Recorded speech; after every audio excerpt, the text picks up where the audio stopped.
As Brett said, I'm from Eastern Virginia Medical School and got to hear Taha's talk. That was great. I'll try not to do too much on the nose. We talked last night, and there's a few examples of nasal flaps, but really most of it's on the face and not on the nose. I wanted to actually start off with a little bit of review of some basic techniques. I feel like a lot of flaps and grafts talks kind of get right into the flaps and grafts, and I wanted to kind of go over just some few basics on wound closure, incision techniques, some suturing technique things that I found, as I've gone along and learned and have been pretty helpful. And then we'll certainly get into some principles about flaps and grafts, and then a little bit on the reconstructive ladder. So I think any incisions that we want to make generally would be perpendicular, if not a slight reverse bevel to help with eversion. And I've got a picture later on that'll talk about that. But at the hairline, this is just an example from a talk that, or a paper about a subcutaneous brow lift that had a nice photograph of a kind of the point of a beveled incision at the hairline. So particularly at kind of a trichophytic incision or an incision kind of right at the transition between the non-hair bearing or the kind of villus hairs between the before the hair bearing scalp. You want to bevel that incision so that you're maintaining just a few kind of hair follicles behind, so that you're maintaining some of those follicles. So then when you advance that incision, those hair follicles can then grow back through. So that would be the reason for a beveled incision at the hairline. Otherwise, certainly sharp, crisp angles and just proper blade positioning. This is a view from a cadaver that, we did just an example. If you look here, the blade, I'll start at particularly when there's going to be a corner, you want that to be sharp and crisp. And so starting with an incision that's kind of pointing the blade straight up and down, and then bringing the blade down using the bevel of the blade that you can see here for most of your incision. And then when you're coming out, again, kind of lifting that blade straight up and straight out, and that's going to help create nice, precise, and sharp angles. And then starting that new angle, you'll want to, again, kind of come straight in, create a nice sharp angle, and then let that blade fall down and use the bevel of the blade, which is the better cutting instrument or side of the blade. Undermining is critical. Generally when I'm faced with a defect, particularly out on the cheek or somewhere where there's a reasonable amount of laxity and I'm not quite sure, where are the vectors I want to take everything, I will just do wide undermining. So I'll kind of start with a defect that comes usually from a Mohs surgeon and just kind of widely undermining that subcutaneous plane, and then just kind of allow the tissues to move around and see where I want to make my flap. Undermining will help reduce tension. It also allows redistribution of the tissues. You'll certainly want to match the defect when you do undermine. However, defects that run into the subfascial planes, you'll want to consider nerves if you're going to do a subfascial or say like a subsmass dissection. Certainly a possibility, but in those cases you may want to keep it subcuticular, and then you might just have a little bit of a shallow area that you'll need to correct later on, maybe with some fat grafting or something. Immediately sub-Q is the best plane. It's an unnatural plane. Oftentimes when you are undermining, it'll tend to go a little bit deeper to get into kind of a subgaleal plane. That can certainly be more dangerous as far as the vasculature and the nerves. So you generally want to try to stay in that subcutaneous plane, which takes a little bit of practice and getting used to doing that.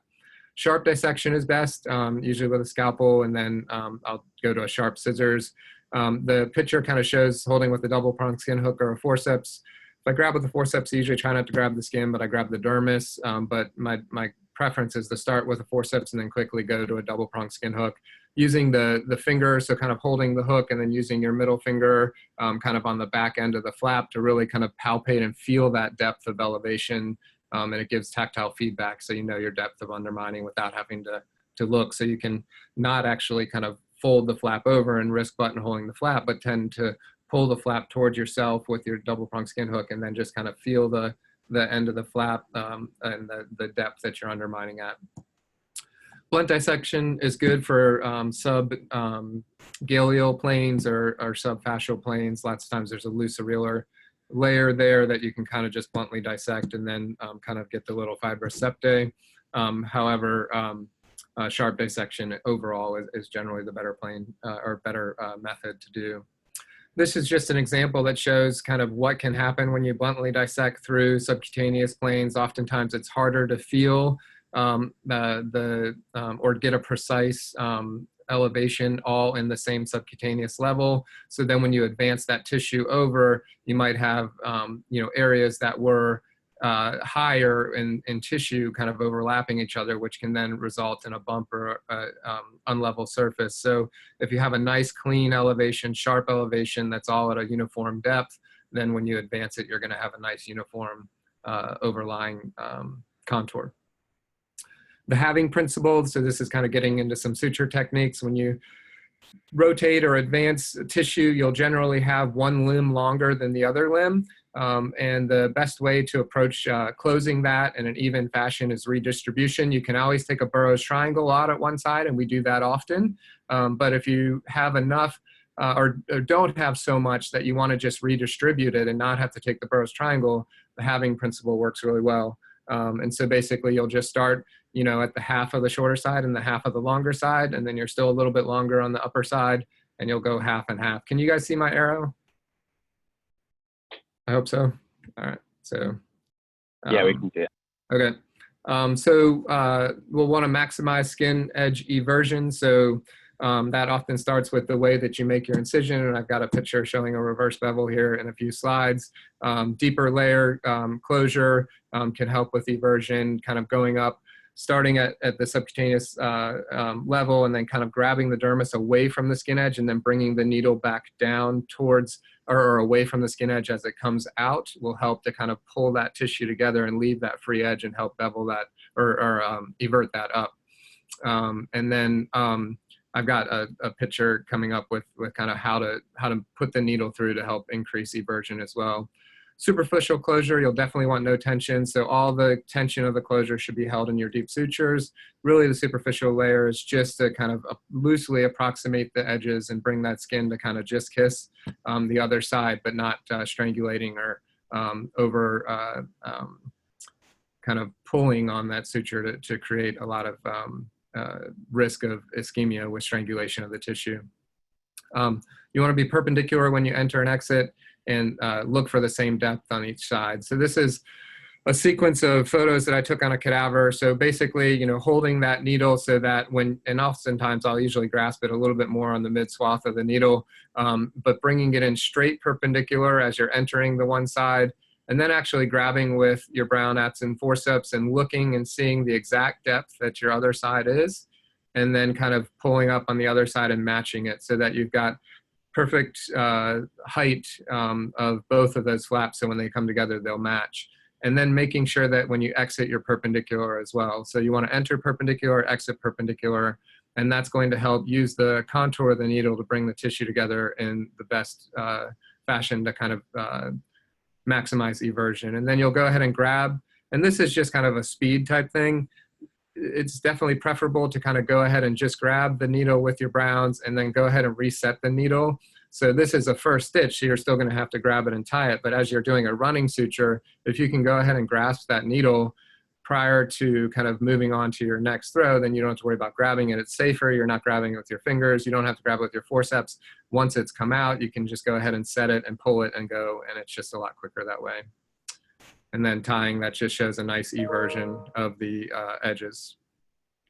So this diagram just kind of shows the forces of vectors that if you follow the swath of the needle and come in straight perpendicular, the needle will actually kind of go away a little bit and then come back and kind of curve. And so when you have that gentle curve on either side, you're entering perpendicular and exiting perpendicular, that's going to force those tissues all together and it'll pooch out that edge and create nice eversion.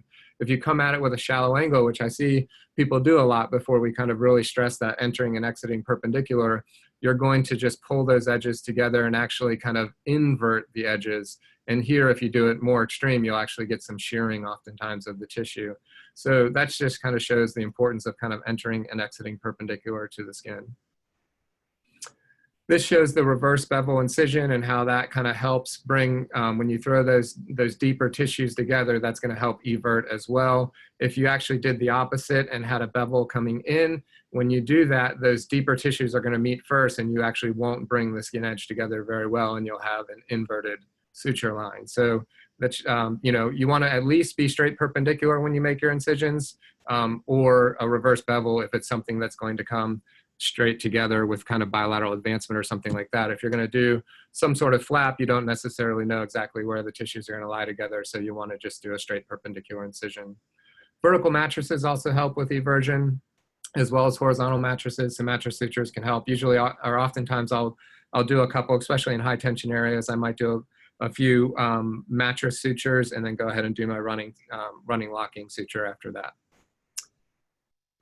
Just some reconstructive principles to consider. So you always want to consider location and depth of the defect and kind of planning things out. I know Taha talked about, you know, really planning out what you want to do ahead of time and really kind of considering these types of things. And then also the patient's generalized health, whether they're a smoker, whether they have immunocompromise, will all affect the decisions on what kind of reconstruction you would plan for.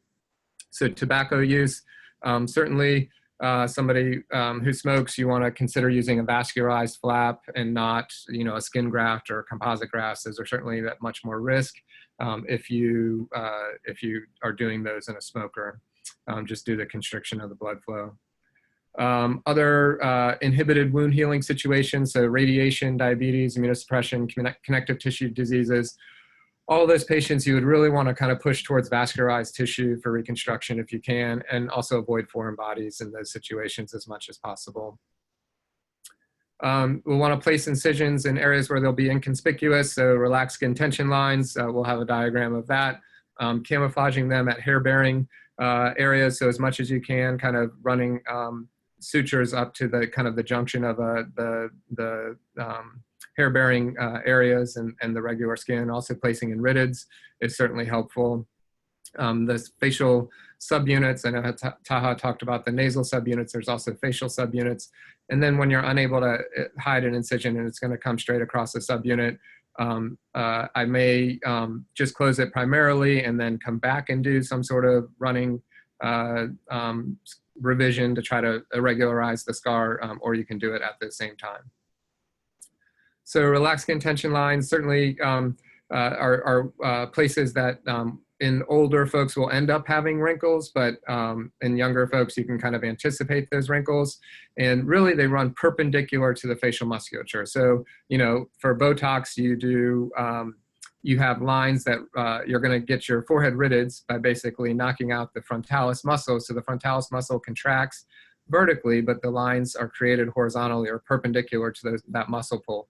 The orbicularis muscle is a circumferential muscle, and when it contracts, you'll get these kind of crow's feet lines, right? So they're perpendicular to the contraction out here in the lateral aspect of the orbicularis.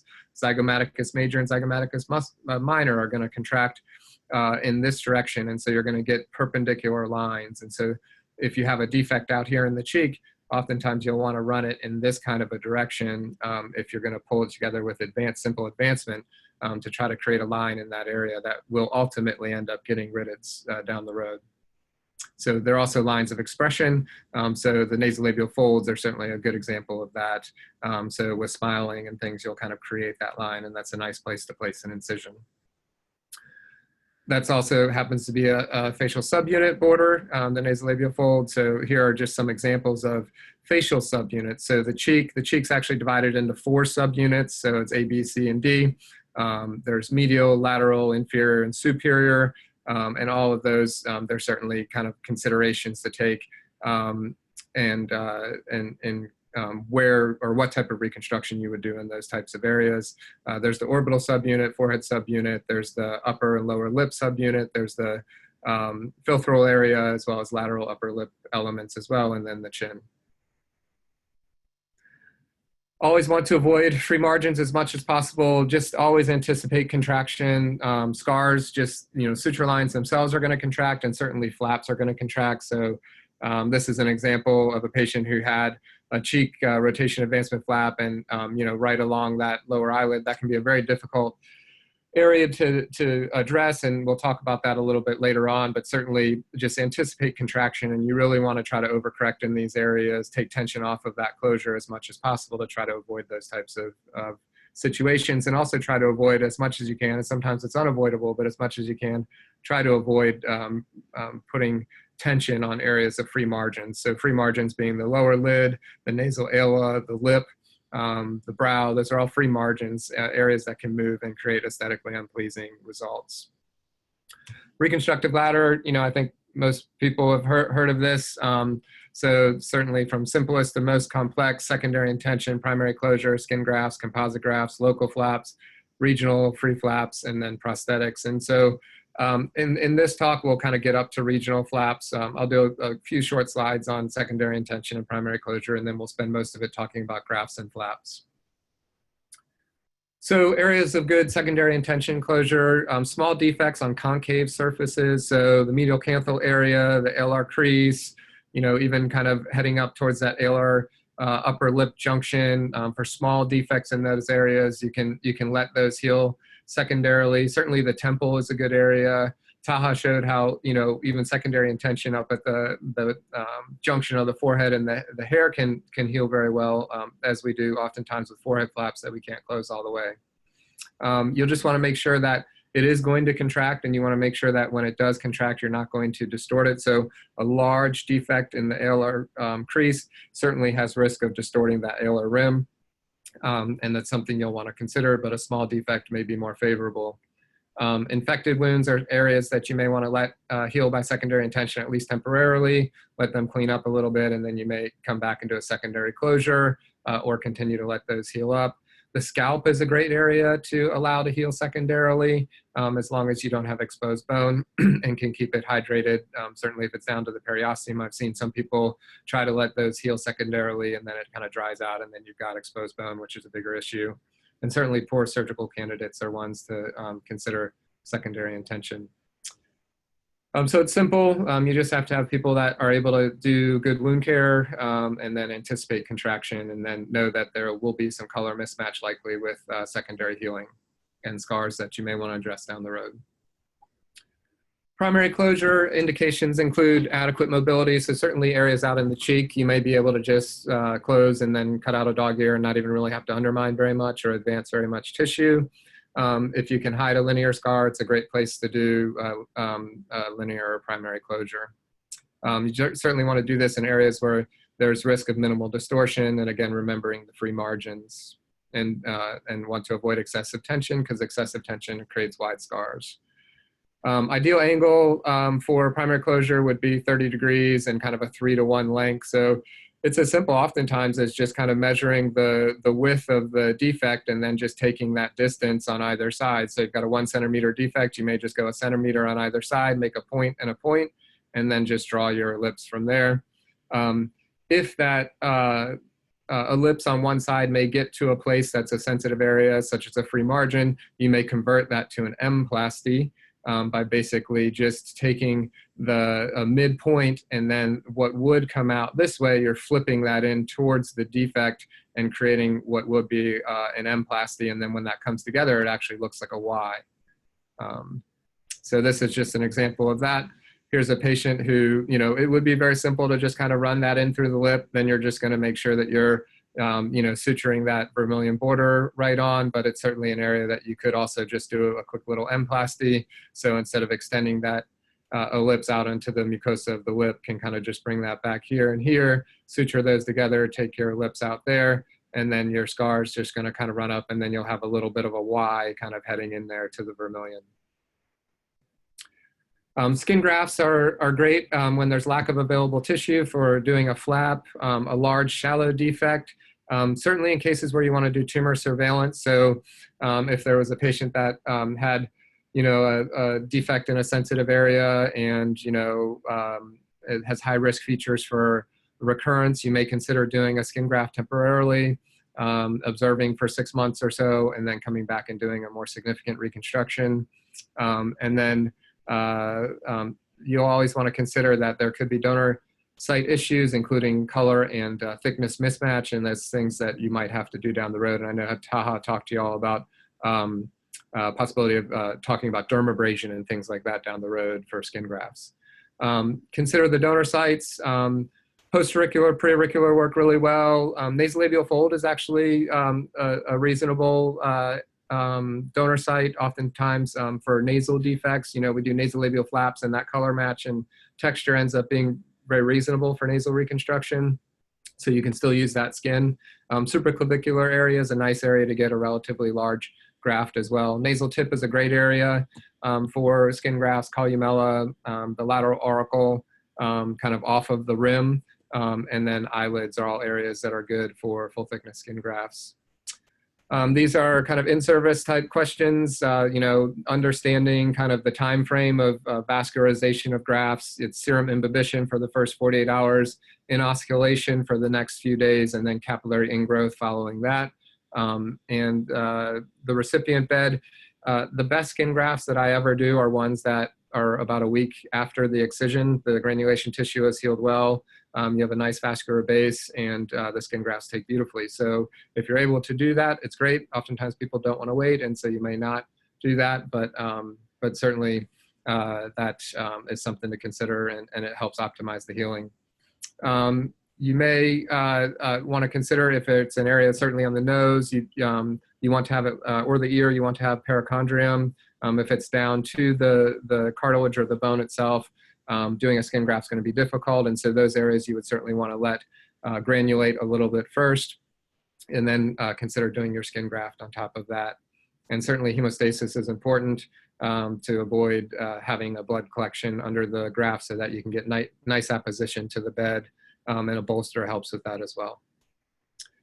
This is an example of an older gentleman. It's a nasal defect. You know, you just talked about those. This is a large defect, so classic for kind of a forehead flap. This gentleman was very old, wasn't really up for a forehead flap, so wanted to keep things relatively simple. It's certainly something that, you know, you could just lay a full thickness skin graft over this defect as it presents. This is a small spot where perichondrium is missing, so that's certainly a little risky for that area. But the vast majority of it still had some nice perichondrium to lay on. But in this case, instead of just kind of laying this irregular graft, grafts in general will do a lot better if you can have kind of clean margins, squared off margins, or nice sharp angles. So I kind of did some undermining and just advanced some of that defect to kind of make a nice, more kind of squared off defect, and then kind of running across that kind of hemitip border, and then kind of laid a skin graft there. And here you can see it tick really nicely. That little crust is where that perichondrium was, so that you know, was the difficult area for this graft to heal. You can certainly see what happens with contraction. There's a little bit of a notch there, and this gentleman, he wasn't too concerned about that. Certainly you could avoid that notch by doing a forehead flap. Composite grafts are great. They are good for areas on the nose as well, nasal lining, as Dr. Shipper-Chandler talked about. Skin and cartilage grafts can be used. You can use 3-layer grafts with skin, cartilage, and skin for kind of ALR defects. And then I oftentimes will use a skin and perichondrium graft as a composite graft for defects where I want to limit contraction. And I have a few examples of that. This is an example of a composite graft. You can see kind of sewn in. This is kind of a more short-term and a more long-term result.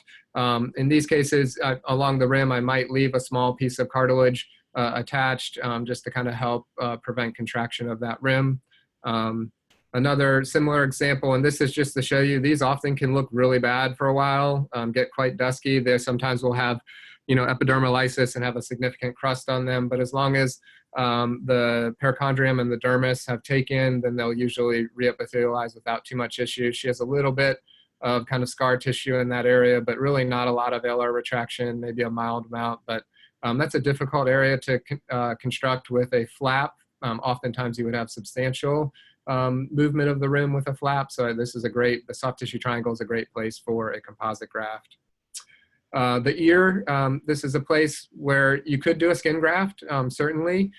You have the free margin of that helical rim. We talked about free margins with contraction of a skin graft. That's certainly, you know, even with this composite graft, it contracted in a little bit, but putting a composite graft there, so from the opposite ear, taking some skin from the conchal bowl along with perichondrium, and then bringing that over to this ear, it's a great color match and resist contraction of that helical rim. So a nice way to close kind of scaphoid defects or triangular fossa defects and things like that. Conical defects, I'll oftentimes do what I did for the reconstruction. When you take that composite graft from the conical bowl and take skin and perichondrium, I'll just cut the cartilage out and then flip postauricular skin into this defect. It's a flip-flop flap, people sometimes will call it. And that's a great way to resurface conical bowl defects, whether you've created them by taking your composite graft or from a Mohs or a skin cancer excision as well. Here's an example, not too many more noses. I tried to stay away from them, but there's a few examples that are just composite graft. You can see how thick this defect was. Now, certainly you could let that granulate in and put a full thickness skin graft on. It would be great for the contour that way. This is also a good example of a case to do a composite graft. It's a little bit of a thicker graft and it really resists contraction. So she has mild contraction there, but really not a lot of contraction. So that's just a kind of a side view. So local flaps, when you're considering those, there's lots of ways to classify those. Those might be something that you would have attendings ask you on, or maybe even see in the in-service. So there's methods of transfer, so advancement, rotation, transposition, interposition, interpolation, and then certainly free flaps. There's a blood supply classification, so random, axial, and pedicled. Tissue content, so you may talk about cutaneous flaps or fasciocutaneous flaps or musculocutaneous flaps or composite grafts and flaps, and then area of recruitment, whether it's local, regional, or distant. So those are all classifications. I think most of us tend to go by method of transfer, certainly when referring to local flaps, because so many of those are local flaps that are described through the method of transfer. Advancement is essentially just doing wide undermining and pulling tissue straight together. So areas of good laxity are great for that. I find very rare to advance in just one vector. So oftentimes it's more of a rotation advancement.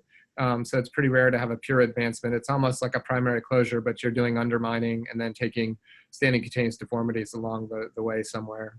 But oftentimes there's rotation involved. This is an example of a patient with a cheek defect, really nice laxity. You can just do some undermining. It's a little bit large to do as just a closure without doing some undermining. So wide undermining, getting good mobility, and then kind of advancing and then just taking standing cutaneous deformities on either side. Again, remember the relaxed skin tension lines run in this direction in this area. So trying to match that with your ellipses. And so here's an example of that patient. So you can see kind of that scar just kind of running along where you would tend to get lines as we get a little bit older. It also parallels the nasolabial fold. You can get creative with Burroughs triangles. So this would be an example of we call an east-west flap. So advancing tissue, kind of undermining, pulling these two edges together. You could take your ellipse above, but if you take your ellipse below, it's going to be kind of moving that rim maybe. So you would want to offset your Burroughs triangle and really kind of set that more towards the middle. A midline scar through the tip actually heals very nicely. And then coming over and then running off on that junction between the dorsal and sidewall subunits. That's an east-west flap. And there's a ton of defects that I'll close on the nose. Really, it's hard when you're getting way down into the nasal tip, but really a lot of nasal tip lesions offset from the midline are really nice to do this, basically just offsetting a Burroughs triangle or east-west flap. So here's another example of a patient with one a little bit more off to the midline. So you're just offsetting those triangles, one in the middle and one above, and just kind of basically this point's, oops, let me go back. So this point right here is coming over and just kind of closing that lower defect, and then the upper defect's closing as well. So, you just have that kind of line coming here, coming across really on the top of the nasal subunit, and then right along that dorsal and sidewall subunit. So there you can see the scar is pretty hard to see when you kind of run along those subunits and just kind of bring that tissue together. It does narrow the tip a little bit. So oftentimes with patients with wider tips, this is a great way to reconstruct defects, just kind of offsetting. It's essentially a primary closure with undermining and offsetting Burroughs triangles. So rotation advancement, as I said, it's pretty rare that we are just advancing tissue. So, this is a defect where I think a rotation advancement would be very good. So kind of running an incision back along that zygomatic arch area towards the hairline and the preauricular area, and then just rotating and advancing a flap forward. So this is kind of, what you would plan, kind of make that incision. I ended up blocking out some of the eyes just because I know this is going to be recorded. So a lot of my other ones that on the cheek, it's hard to kind of zoom in onto the nose like I could before. So there's going to be a few boxes here, and so sorry about that, but just trying to minimize this. But making that incision along the zygoma back towards the ear, and then cutting a Burroughs triangle out inferiorly. So that's kind of a rotation and advancement, or kind of moving that tissue in one direction, and then just creating that inferior Burroughs triangle. And you can see, the incision running along this way. It's a little bit early. Lots of times, you're kind of deciding how far down to take this incision, because taking out that Burroughs triangle, I mean, you could keep going pretty far, and you kind of have to make that decision on where that's going to end up settling out. And that, with massage and time, maybe a steroid injection, will flatten out very easily. And you can see that incision kind of coming up along here, and then kind of running right along that hairline. So just a rotation and advancement coming in that direction to close, and utilizing all this laxity that you have down in this region. You really wouldn't want to do it coming from this area with that such a large defect, because you're really going to kind of pull towards the corner of the lip, and then towards the nasal ala coming in that direction. So you just have so much more to recruit from this direction. And that's just another, you can see a little bit of redundancy there that could easily be addressed if you needed to down the road, but oftentimes massage and steroid injections can help there. Another example of rotation advancement, the scalp is a great area. This is kind of a small to medium-sized defect in the scalp, oftentimes just a unilobular rotation advancement flap, kind of running into that scalp skin and just elevating that in the subgaleal plane, kind of wide undermining in that subgaleal plane, and then rotating and advancing, and then possibly taking a little dog ear out. And the scalp, I actually minimize the dog ears because there's so much tension on these closures. Usually they just flatten out very nicely. So I'll take a little bit of a dog ear there, but usually I don't try to get crazy on it. And also the hair-bearing skin helps cover that up. So, but utilizing that hair-bearing skin, moving it over as a rotation advancement flap tends to heal nicely. Here's a larger defect. In those cases, you might utilize bilateral rotation advancement flaps, or this is kind of a little bit of an O to Z type closure. So you're creating two large rotation advancement flaps. This a young guy who had a kind of a skull defect and had exposure of a previously placed implant that somebody else had put in. So we went in, took that implant out, cleaned it all up, put a new one in, and then created these large flaps to try to make sure that there wasn't any exposure, taking all the tension off of the closure. And just two large rotation advancement flaps, or O to Z type closure. So here's another example of a large cheek defect. I think this one's probably a little bit too large to create a straight rotation advancement flap. The other one, I kind of came over here, kind of rotated and advanced, and then cut the dog ear out. This one, going to be a little bit large for that. So I would tend to do these with more of kind of the cervical facial, so extending kind of down into the neck. It's essentially still just a large rotation advancement flap, but kind of call these cervical facial flaps usually, and you're running down off the face and into the neck. You might do a little back cut to kind of get a little bit more mobility, and then you can do even a little Z-plasty back there to kind of fill that area of the back cut. Or you can, in very large defects, take this all the way out to the shoulder and actually come all the way down and create and use some of the laxity here to kind of close that and create this huge large flap coming forward. In these flaps, I wanted to remember to talk to you all about the importance of the eyelid, and I tried to move this box up as much as I could to kind of show the eyelid. We showed that example early on of contraction in this area. So any defects that run close to the eyelid, you have a significant risk of pulling down on that pre-margin. So it's really something we want to try to avoid. So by placing deep sutures along the inferior orbital rim and kind of along the malar arch, you can kind of take a 4-0 PDS is usually what I'll do, and I'll kind of run it all the way down to the periosteum and then bring that up to the flap and really try to take tension off of the closure so that really the skin edge is closing with zero tension whatsoever. All of the closure is by those deep sutures that are tacked down to the periosteum. And that's very helpful. if you come up and you actually grab the dermis, you'll actually see a little pucker in the dermis with that PDS suture, but it dissolves with time. PDS, about 4 to 6 months, and that pucker just kind of goes away with time. And I just reassure the patients, but it's completely worth it to take the tension off of that closure and try to avoid the ectropion or or lower lid scar that can occur, and that becomes a real problem to try to fix. So here you can see that lateral incision kind of running along, and then kind of coming along in front of the ear, and then kind of extending down onto the neck, and then a back cut you kind of sometimes will make just right along in one of the neck creases, or you can extend it all the way down, along the hairline and into the shoulder if needed. He had a good bit of laxity, so we really didn't have to carry this one too far back. You can see I kind of just made a back cut kind of right in this area here, and then you rotate it up. Now, one thing I found, I used to try to come and square these off right here, and this is one area where I don't really square off too much. I will kind of round that off just under the sideburn, because when you advance this tissue, to get that to come up to a point up there becomes pretty difficult, and you're kind of pulling back on your advancement here. So I do kind of tend to round that one off right in front of the ear a little bit. So this is a gentleman. I've got a series of pictures. So I don't know if anybody wants to chime in on what they think they would do with this defect. It's, we're looking at probably, almost 2 centimeters, 1.8, 2 centimeters on the kind of lateral forehead. You're a few centimeters up from the brow. Wanted to see if anybody has any ideas on what they might do for that.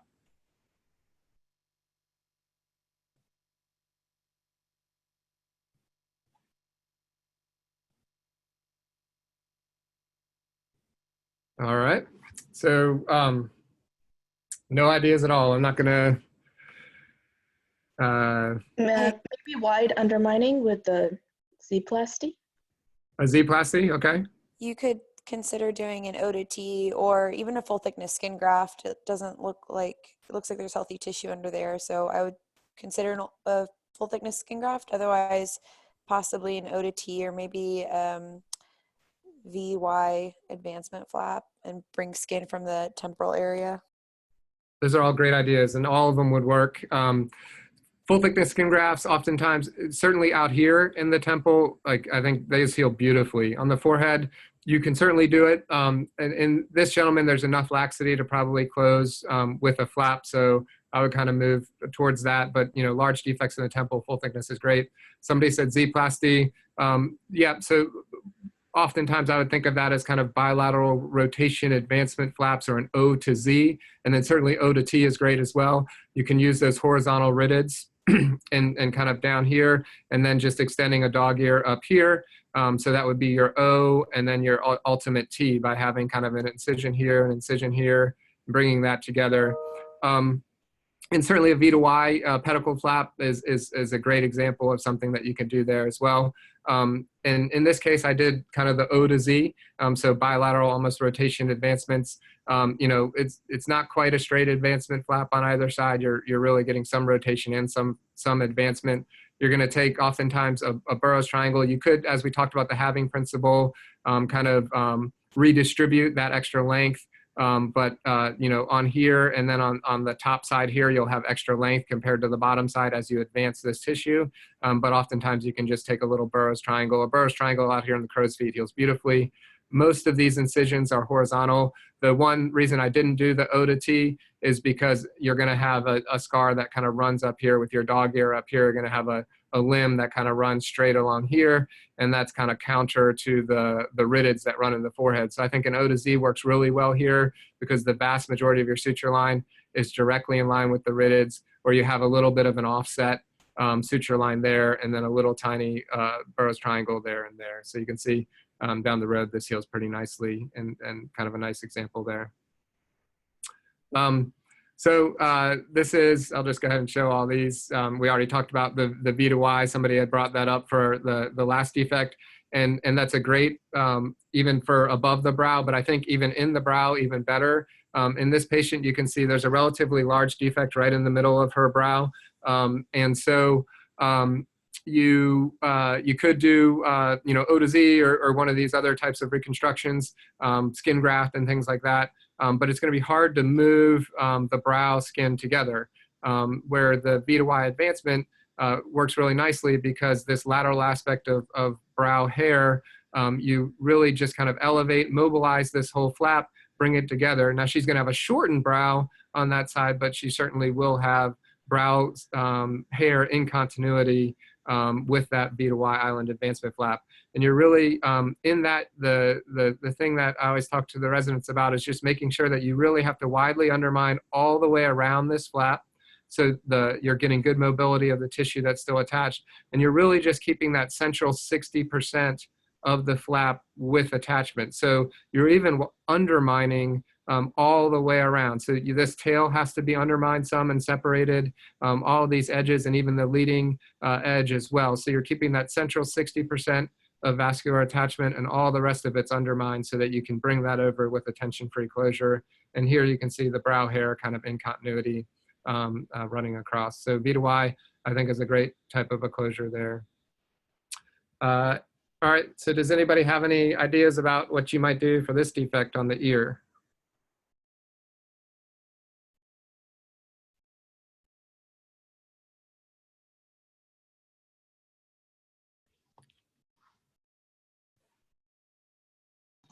We're in an advancement type portion of the talk. Any ideas on how you might advance tissue?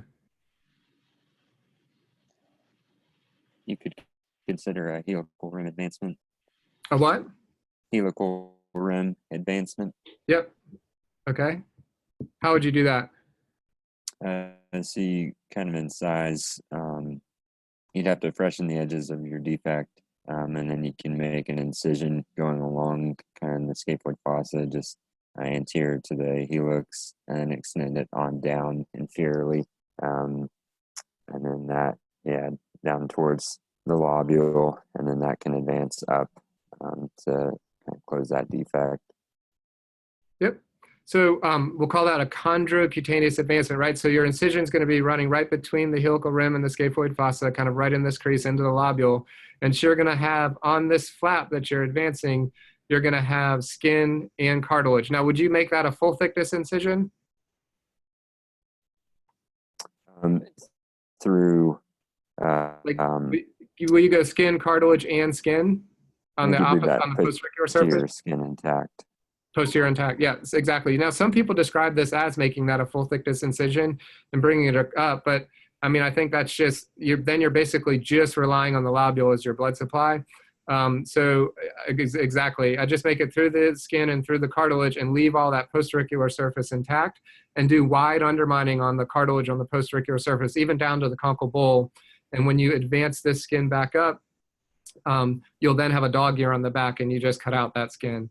So this is an example of exactly what you've described. Well, and you were right on, you freshen the edge. So, you know, you don't want this to kind of be beveled in like that.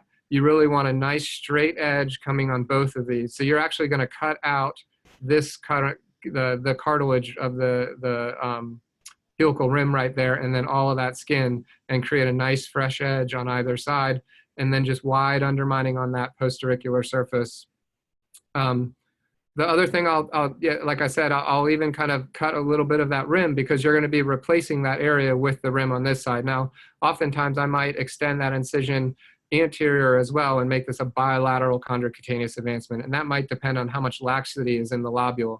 You want to make sure there's good laxity in the lobule because you might pull up on the lobule otherwise and create a pixie ear deformity. So that's just an example of this case. I've extended that down into the lobule. We've stretched that skin up and then brought this over and then sutured all that together. So here's another example.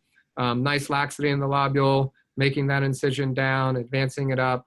And so there's a kind of the post surgical outcome. So just kind of bringing, now sometimes you'll notice there'll be a little bit of kind of like a sharp edge here because this cartilage is not the same size as that one. And I definitely try to make sure that those are matched, but with times as things heal, you might see a little prominent edge there. Oftentimes people are fine with it. You know, the overall contour of the ear looks great. The size of the ear is good. It will shrink a little bit, but this is way better than I think a star shape. You know, a star shape excision or a wedge right here will just totally cut this ear and shrink this ear considerably. So by moving that rim independently, you can really advance the tissue but preserve much of the height. Now you're still probably going to lose a few millimeters, especially with a big defect like this, but it's really pretty subtle. And then that trim or that prominence, if there's an issue down the road, you can always come back in the office and trim that pretty easily. Here's another example. Anybody have an idea on this one? Would you do a chondrocutaneous advancement on this one?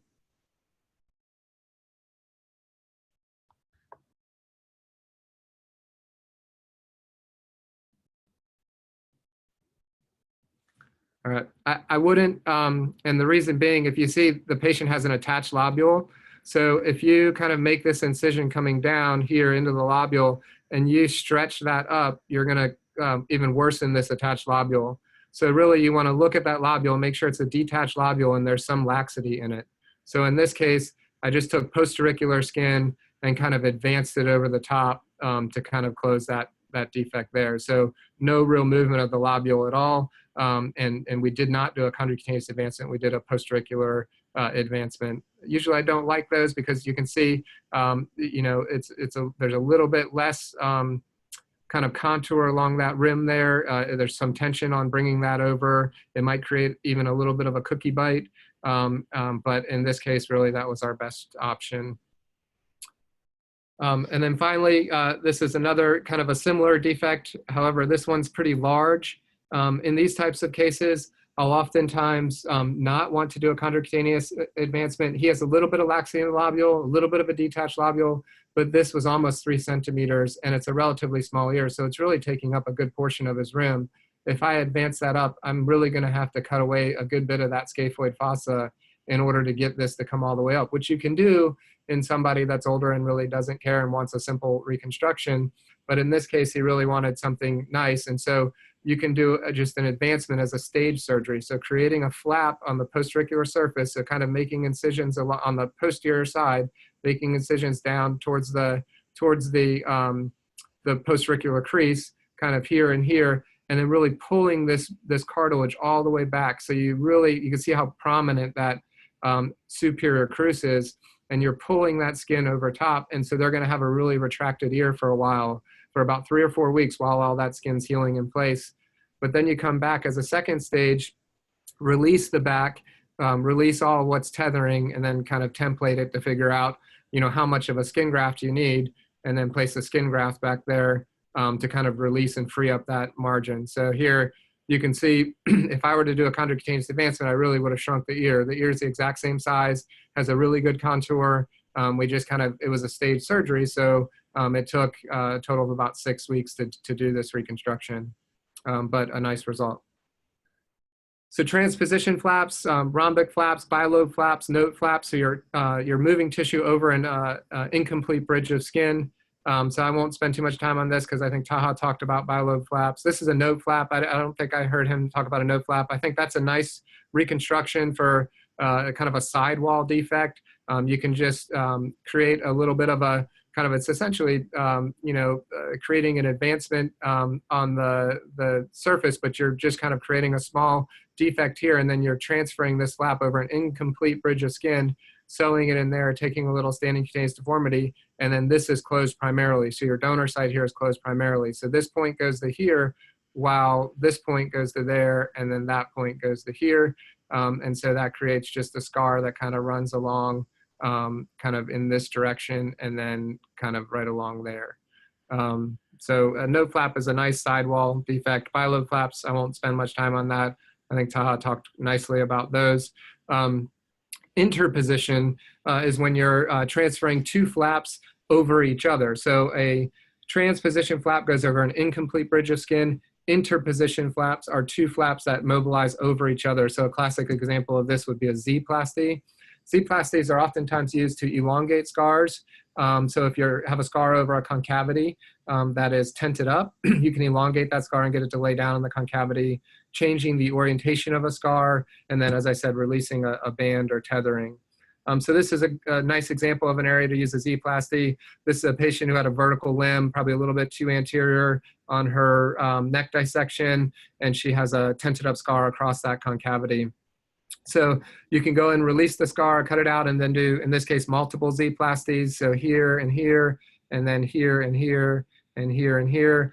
And you're basically interposing those flaps, crossing them over each other, and that's going to elongate the scar. So a scar that started with this length ends up with a longer length. And classically, they'll talk about the 30, 45, and 60 degree limbs of the Z-plasty creating 25, 50, and 75% lengthening. And that's something that certainly can show up on in-service exams. But a nice resolution of that contracted scar across the concavity. Interpolation flaps, so Taha talked a lot about forehead flaps, and then there's nasolabial flaps as well. Moving those over a intact bridge of skin. So transposition, incomplete bridge, Z-plasty or interposition over each other, and then interpolation over an intact bridge of skin. So nasolabial flap, this is a great case for a nasolabial flap. Again, hard to stay away from the nose on interpolated flaps, but you know, that non-anatomic graft that Taha talked about, placing a piece of cartilage where there isn't normally a piece of cartilage just to try to help support that alar rim. And then just a nasolabial flap. Those flaps stay in place for about 3 weeks, 4 weeks for a smoker, and then dividing the flap and kind of right along that alar crease, trying to make sure that the alar rim stays down. A little bit more full. It's hard to really thin these out. You know, if you can imagine how thin this nose skin is, and trying to take that thin of a skin on the cheek is really difficult as far as getting blood supply to the distal end of the flap. So oftentimes in these cases, I might talk about doing a third stage and coming back and thinning it out more. Now, in this gentleman's case, he wasn't too keen on that and was happy with what he had.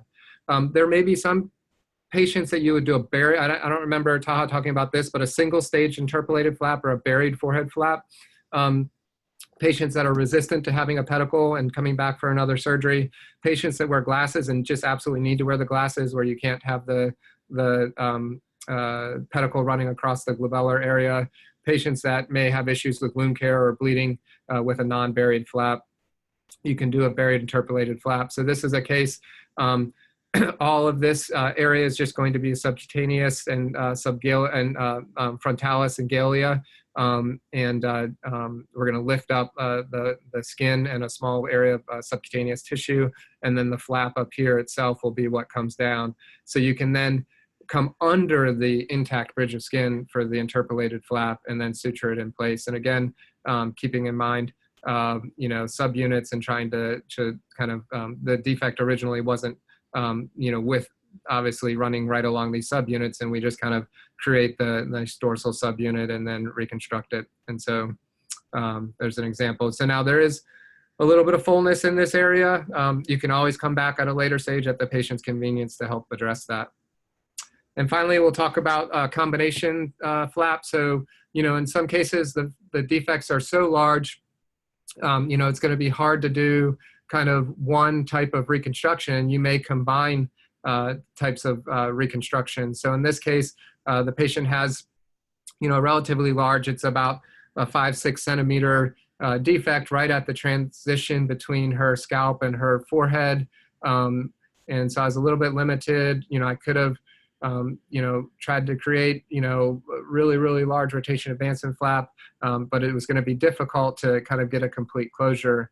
So in that case, you can combine reconstruction. So if you see here, this is almost like an O to T, kind of ran along the hairline here, and back a little bit. You can kind of see how this incision ran back a little bit further. So this is almost like a rotation advancement. This is a little bit more of a pure advancement, but couldn't quite complete the closure. So we've got a standing cutaneous deformity that's created centrally here. So you can just excise that standing cutaneous deformity and use it as a skin graft. The color match is great. The texture is great. That works really well on the nose as well with central defects, doing advancement and then taking a little bit of the cone, standing cone and using that as a skin graft because the color and texture match is great. This is a very small area. It will contract a little bit, and there's a little bit of alopecia that will be there with the graft. You can always come back as you get more laxity and address that. But in this patient's case, the way that their hair lays, that small area of the skin graft is very hard to see. And so really, she doesn't even need a secondary surgery to cut that skin graft out. Here's another example of combining reconstruction. So this is a patient that has a medial cheek defect and a nasal defect. I mean, you could take a forehead flap and just run it all the way across there, but then you're crossing subunits. So really, it's ideal to try to figure out some sort of reconstruction for the nose and some sort of reconstruction for the cheek. So doing a cheek advancement flap creating taking out a standing cutaneous deformity along the nasofacial junction and down into the nasolabial fold some, running it along that lower eyelid, advancing the cheek, and then doing a glabellar flap. You can bring both those flaps together and keep the subunits. So that's a nice way to kind of run this kind of early. You can see there's still a lot of redness there at the suture line, but a nice way to kind of run those suture lines right across the junction of the facial subunits. And then this is my last case here. So this is an extremely large defect. Does anybody have any ideas on what they would do for this? You've got the nose, the cheek, the lip.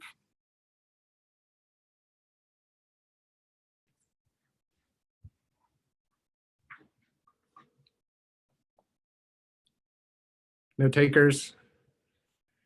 Throw out any ideas. Maybe a paramedian for the nose, and then cervical facial advancement with skin grafting for the rest. Good. Any other ideas? And then, so skin graft for kind of the lip portion? Yes. Okay, good. Yeah, so, I mean, that's kind of what I did. More of, you know, kind of a glabellar, kind of mini, you know, forehead flap type reconstruction for this portion here. A large cervical facial flap, you know, running all the way down onto the neck quite a bit. I chose to do a composite graft, really to try to minimize contraction here on that upper lip. With a full thickness skin graft, you could certainly get it closed, but a composite graft, I think, resists contraction a little bit more. You can take the skin and perichondrium, so that's the entire conchal bowl, essentially. So I found you can get about 3 centimeters, maybe a little bit more on somebody with a bigger ear. You can see her ear is relatively big. I didn't take it from this ear. I took it from the other side. But you can take essentially the whole conchal bowl, use all that postauricular skin, flip it through to close that defect, and then place the composite graft here. So it's skin and perichondrium, no cartilage there for the composite graft. I oftentimes don't do a bolster with composite grafts. I just do kind of some tacking sutures to really try to oppose the skin down to the deeper tissue, and then this large cervical facial flap. And this does cross the subunit a little bit. It would have been nice to be able to kind of stop that there, but with this flap closing the nose, I couldn't get it all the way over without creating, you know, a really large forehead flap. And I wanted to do this all as a kind of a single stage procedure. You can see the cervical flap comes down, you know, all the way kind of almost to the trapezius area. And this is her postoperatively. So certainly, I mean, there's some contraction, and I've actually gone back and then excised a little bit more, kind of advanced a little bit more of that cheek skin to try to take away some of that composite graft, but really not much contraction. You can see the free margin of that upper lip is really still there, hasn't moved. The ala hasn't really moved out or down. So I think the composite graft helps. With that, you know, the nasal portion of the reconstruction with that kind of glabellar variant extending up a little bit more into the forehead, and then, you know, this large cervical facial flap. But, you know, a pretty large defect and able to kind of combine multiple techniques to get that closed. So just some closing thoughts. Facial wounds and scars have significant social and psychological implications. So certainly we want to try to do our best to thoughtfully plan, just as Taha said, really kind of make a plan and execute those techniques. Certainly on the table, you may have to change things around, but really have a good plan ahead of time. And then something at UVA, Dr. Park used to say is really like every suture should be placed, you know, with care, but really be happy with every stitch that you place. And if you're not, just cut it out and do another one. There's no issue with that. You know, just make sure that, you know, you're pleased with how levels are coming together, because, you know, that will affect the scar and the healing ultimately. And certainly we'll open it up for any questions. I think we have 2 minutes.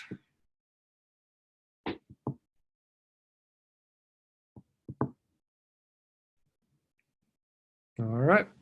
Well, thank you all for your attention.